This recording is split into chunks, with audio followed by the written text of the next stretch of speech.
Jó era um homem de grande riqueza e respeito, um exemplo de virtude e justiça em sua cidade. Ele possuía uma vasta propriedade, com muitos rebanhos de ovelhas, bois e camelos. Sua casa era cheia de filhos e filhas, e ele vivia em paz, adorando a Deus e oferecendo sacrifícios por si e pela sua família. Seus amigos o admiravam, e ele era conhecido como um homem justo, que sempre ajudava os necessitados e vivia segundo os princípios da moralidade e da fé. Jó era um homem temeroso de Deus, e sua vida era a prova de que a virtude poderia ser recompensada com prosperidade. Ele não se afastava de sua fé nem diante das dificuldades, e todos ao seu redor sabiam que ele era alguém digno de confiança e respeito. A Bíblia descreve Jó como um homem íntegro e reto, que temia a Deus e se afastava do mal. Em seus momentos de descanso, Jó se sentava em sua grande casa e refletia sobre a bondade de Deus, dando graças pelas bênçãos que recebia. Ele acreditava que sua prosperidade era fruto da graça divina e que tudo o que tinha deveria ser usado para glorificar a Deus. Mesmo com tamanha riqueza, seu coração não estava preso aos bens materiais, mas ao amor a Deus. No entanto, sua vida perfeita e tranquila estava prestes a ser desafiada de uma forma inesperada. Nos céus, uma conversa estava se desenrolando entre Deus e Satanás, que questionava a sinceridade da fé de Jó. Ele argumentava que, se a fortuna de Jó fosse tirada, ele abandonaria sua fé e amaldiçoaria a Deus. Foi assim que o destino de Jó começou a mudar drasticamente, sem que ele soubesse o que estava por vir. A tranquilidade de Jó foi interrompida de forma devastadora. Em um único dia, ele recebeu notícias de tragédias inimagináveis. O primeiro mensageiro chegou correndo, pálido e ofegante, trazendo a notícia de que os bois e as jumentas de Jó haviam sido atacados por inimigos e levados. Enquanto ele ainda tentava processar a dor dessa perda, outro mensageiro chegou com uma notícia ainda mais terrível. Um raio havia incendiado o rebanho de ovelhas de Jó, queimando tudo em seu caminho. E antes que ele pudesse compreender o impacto dessas perdas, outro mensageiro apareceu, trazendo a última e mais cruel notícia. Seus filhos e filhas estavam reunidos em uma casa quando um grande vento destruiu o edifício, matando todos eles. Jó ouviu tudo isso em silêncio, seu coração despedaçado pela dor. Mas o que ele fez a seguir surpreendeu até mesmo aqueles que o estavam observando. Ele se levantou, rasgou suas roupas em sinal de luto e, com o rosto coberto de cinzas, se prostrou no chão, dizendo: Nu saí do ventre de minha mãe e nu voltarei para lá. O Senhor deu, o Senhor tomou, bendito seja o nome do Senhor. Ao invés de amaldiçoar Deus, como Satanás havia sugerido, Jó manteve sua fé inabalável. Ele reconheceu que, embora o sofrimento fosse incompreensível, sua confiança em Deus não dependeria das circunstâncias. Jó sabia que a vida era repleta de altos e baixos, mas sua crença era firme. Deus estava no controle de tudo. Foi então que, em meio ao caos, ele não percebeu que o teste de sua fé estava apenas começando. Uma nova provação se aproximava, ainda mais dolorosa e implacável, e o fiel Jó, que parecia ter se tornado o alvo de todos os infortúnios, se preparava para enfrentar o que ninguém poderia prever. O sofrimento de Jó não teve fim. Após perder seus bens, seus filhos e toda a estabilidade de sua vida, ele foi atingido por uma doença terrível. Feridas dolorosas se espalhavam por seu corpo, da cabeça aos pés. A dor era insuportável. E ele, que antes era o homem mais respeitado da terra, agora estava em ruínas, completamente isolado de tudo o que conhecia. Diante da agonia física e emocional, sua esposa, que também estava sofrendo com a perda, se aproximou dele e disse: Ainda mantens a tua integridade? Amaldiçoa a Deus e morre. Ela não compreendia a força da fé de seu marido. A dor da perda a havia tornado cega à grandeza do coração de Jó. Mas Jó, com um olhar firme e cheio de sabedoria, respondeu: Você fala como uma louca. Acaso aceitaremos o bem de Deus e não aceitaremos o mal? Em tudo isso, Jó não pecou com seus lábios.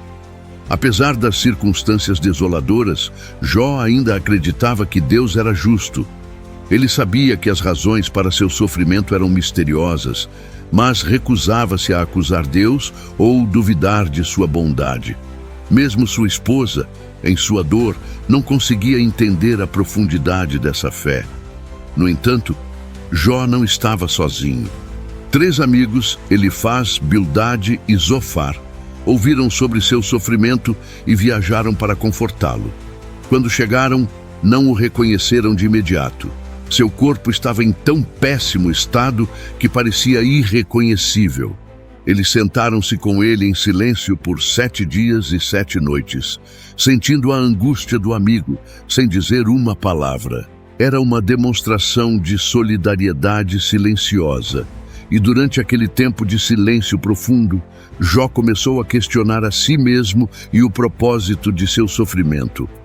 Naquelas noites longas, Jó começou a se perguntar se tinha feito algo errado, algo que justificasse tal dor. Ele desejava entender o motivo pelo qual Deus o havia permitido sofrer tanto. A agonia não era apenas física, mas espiritual e emocional também. Ele não sabia, mas ainda assim resistia à tentação de amaldiçoar a Deus. Quando enfim seus amigos começaram a falar, suas palavras, embora cheias de boa intenção, apenas aumentaram a dor de Jó. Elifaz sugeriu que ele deveria ter cometido algum pecado grave para merecer tal sofrimento. Bildade sugeriu que o sofrimento era uma punição divina por algo que Jó devia ter feito. E Zofar, o mais severo, acusou Jó de ser culpado de algo que ele mesmo não sabia. Jó ouviu em silêncio, mas as palavras de seus amigos o feriam mais do que a própria dor. Ele sabia que não era culpado, mas sentia-se impotente para justificar sua inocência. Jó continuou a sofrer, tanto física quanto emocionalmente. Seus amigos insistiam em suas acusações, cada um oferecendo uma explicação diferente para seu sofrimento. No entanto, a angústia que Jó sentia não era apenas pelo corpo dilacerado, mas pela sensação de abandono que agora se estendia até a sua relação com Deus. Ele começava a questionar tudo aquilo em que acreditava e se perguntava onde estava a justiça divina. Com seus amigos ainda em silêncio, mas agora começando a lançar acusações veladas, Jó levantou sua voz e disse: Por que nasci? Por que minha mãe me deu à luz? Se a vida é só sofrimento, por que não fui levado ainda na infância? Ele questionava o sentido da vida, o porquê de ter sido colocado em um mundo tão injusto. Esses questionamentos eram reflexões profundas e desoladas, e as palavras que saíam de sua boca eram um grito desesperado de um homem que se sentia esmagado pelo peso da dor e da solidão. Mas mesmo em meio à sua luta interna, Jó se recusava a amaldiçoar a Deus. Ele sabia que seus sentimentos de revolta não eram pecados, mas uma expressão sincera de sua dor. Ele acreditava que sua fé ainda poderia ser restaurada. Em seu coração, ele ansiava por um encontro com Deus, onde pudesse entender a razão de todo o seu sofrimento. Mas a resposta parecia estar distante. Se eu souber onde ele está, vou até ele, pensava Jó, porque eu sei que ele é justo e fiel. Contudo, Jó também sabia que, na visão de seus amigos, seu sofrimento era a consequência de um erro grave, e eles o pressionavam para que se arrependesse. Arrependa-se, Jó, e Deus irá te perdoar, diziam eles. Mas o homem de fé que ele era, resistia à ideia de que seu sofrimento fosse uma punição por algo que não cometeu. Jó continuou a pedir respostas, implorando por um diálogo com Deus. E a cada dia que passava, o buraco dentro de si parecia aumentar. Ele queria entender o porquê daquilo tudo. Em sua mente, ele acreditava que Deus sabia que ele era justo, mas precisava encontrar uma maneira de explicar sua dor de forma que fosse compreendida. Ele sabia que Deus, em sua sabedoria infinita, tinha um propósito, mas ainda não podia entender o que isso significava. Nesse período de silêncio e dúvida, um novo personagem apareceu. Eliú, um jovem que estava ouvindo tudo em silêncio, se levantou e começou a falar. Ele tinha ouvido os amigos de Jó acusarem-o, mas não havia concordado com suas conclusões. Eliú acreditava que Jó ainda não compreendia a verdadeira natureza do sofrimento e da justiça de Deus.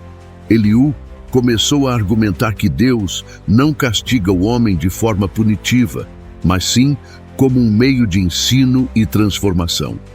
Ele explicou que Deus permite o sofrimento para purificar e moldar aqueles que o amam, não como uma punição, mas como um processo de crescimento. Eliú acreditava que Deus usava o sofrimento para refinar a alma, como o ouro que é purificado pelo fogo. Jó, embora cansado e angustiado, ouviu as palavras de Eliú com atenção. Algo nas palavras daquele jovem ressoava com ele, e por um momento ele sentiu que talvez tivesse encontrado uma nova perspectiva sobre seu sofrimento. Após os intensos debates com seus amigos e o discurso revelador de Eliú, Jó estava profundamente perturbado. Ele sentia um vazio crescente dentro de si, uma ansiedade que não conseguia dissipar, mas também algo mais, uma abertura, uma disposição para aceitar a ideia de que Deus não era o vilão em sua história, mas sim o ponto de partida de uma jornada que ainda não compreendia por completo. No fundo, ele desejava entender. E foi nesse momento de vulnerabilidade que, de repente, Deus se manifestou. Jó havia esperado por respostas durante tanto tempo. Ele tinha orado, questionado e até mesmo acusado Deus de estar distante e indiferente à sua dor. Mas a resposta que Deus lhe deu não foi a que ele esperava. Em um turbilhão de vento e força, a voz de Deus se fez ouvir, não de forma suave e acolhedora, mas com uma intensidade incontrolável, como se a própria natureza estivesse falando com ele. Quem é este que escurece o meu conselho com palavras sem sabedoria? Deus perguntou. Onde estavas quando eu lancei os fundamentos da terra? Diz-me se tens entendimento. Jó estava atônito. Deus não o acusava diretamente, mas o fazia confrontar a sua própria ignorância e limitação diante do universo divino. As perguntas de Deus foram muitas, e a cada uma delas, Jó sentiu-se mais pequeno e insignificante diante da grandiosidade de Deus.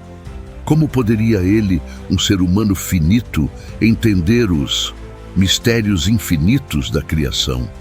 Como poderia ele julgar o que, em sua compreensão limitada, parecia ser uma injustiça? Quem tem autoridade para dar ordens ao mar? Continuou Deus. Quem controla o caminho do raio e da tempestade? Quem criou as estrelas e os céus? Me diz se tens tanto entendimento. Jó, antes tão firme em suas queixas e questionamentos, agora se via desarmado, sem respostas. Ele percebia que sua dor, embora real e devastadora, era apenas uma pequena parte do grande plano divino. O sofrimento não era, portanto, um castigo, mas uma oportunidade para um entendimento mais profundo da vida e de sua própria humanidade.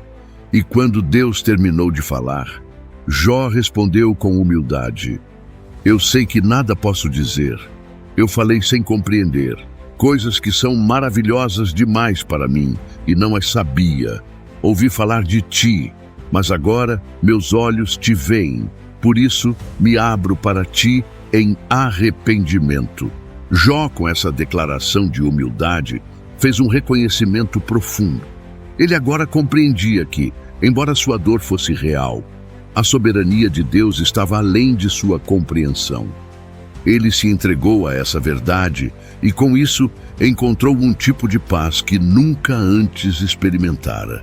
Deus, então, falou mais uma vez, agora oferecendo sua restauração. Ele repreendeu os amigos de Jó, que haviam falado de maneira errada sobre o sofrimento e sobre o caráter de Deus. Eles haviam falado sem conhecimento e por isso deveriam oferecer sacrifícios e pedir perdão. Mas Jó, em sua fidelidade, seria o intermediário que pediria a Deus por eles. E foi com esse gesto de misericórdia que Deus restaurou a saúde de Jó, devolvendo-lhe tudo o que ele havia perdido. Jó foi abençoado com uma nova vida.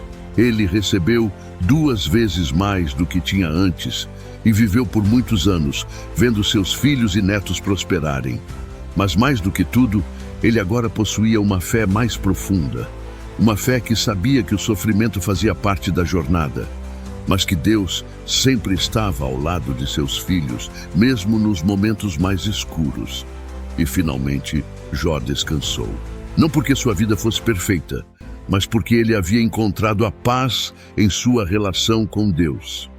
Ele entendeu que por mais que a vida fosse cheia de mistérios, a confiança em Deus era o maior bem que ele poderia possuir.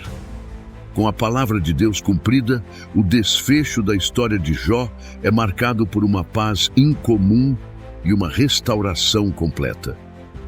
A vida de Jó, que antes se via marcada pela perda, dor e desespero, agora se tornava um testemunho de fé e perseverança. A restauração de sua fortuna, sua saúde e até mesmo sua família foram sinais visíveis de que Deus nunca abandona aqueles que são fiéis, ainda que a caminhada seja difícil e misteriosa. Jó teve novos filhos, e suas filhas eram as mais belas do reino, não só por sua aparência, mas pela sabedoria que herdaram do pai. Ele se tornou um homem de grande respeito, cuja vida e exemplo passaram a ser uma fonte de aprendizado para as gerações seguintes. Os que antes o viam como um homem de dor, agora o reverenciavam como um homem de grande sabedoria. Mas a restauração de Jó não se resumia apenas às bênçãos materiais. O que ele havia conquistado, mais do que riquezas ou filhos, era uma compreensão profunda de quem Deus realmente é. Ele agora sabia que o sofrimento não tinha uma resposta simples ou lógica para o ser humano, mas que, no final, tudo estava sob o controle soberano de Deus. Sua fé, antes talvez intelectual, agora era vivida e sentida de maneira mais profunda. Ele não apenas acreditava que Deus existia, mas sabia que Deus era digno de confiança, independente das circunstâncias. Jó se tornava um exemplo para todos, mostrando que a fé inabalável não significa viver sem sofrimento, mas saber confiar em Deus mesmo no meio dele. A experiência de Jó era um lembrete de que no silêncio de nossas dúvidas, Deus ainda está presente, guiando e ensinando, mesmo quando não compreendemos o propósito de nossa dor. Os anos passaram, e embora a vida de Jó tenha sido restaurada, ele nunca mais olhou para o mundo da mesma maneira. Ele aprendeu a ver a beleza e a sabedoria no sofrimento e, mais importante ainda, a ter gratidão pela misericórdia e pela graça que o haviam sustentado durante sua jornada. No final de sua vida, Jó morreu em paz, cercado pela família que havia sido restaurada e por uma sabedoria que só quem passou por uma grande provação poderia entender. Seu nome continuaria a ser lembrado como um exemplo de fé verdadeira, como alguém que, mesmo diante da maior adversidade, nunca abandonou a confiança em Deus. E assim, a história de Jó, sua fé inabalável, sua perda e sua restauração, ecoaria por gerações como um testemunho de que, mesmo nas maiores provações, a fé em Deus é a chave para a verdadeira vitória.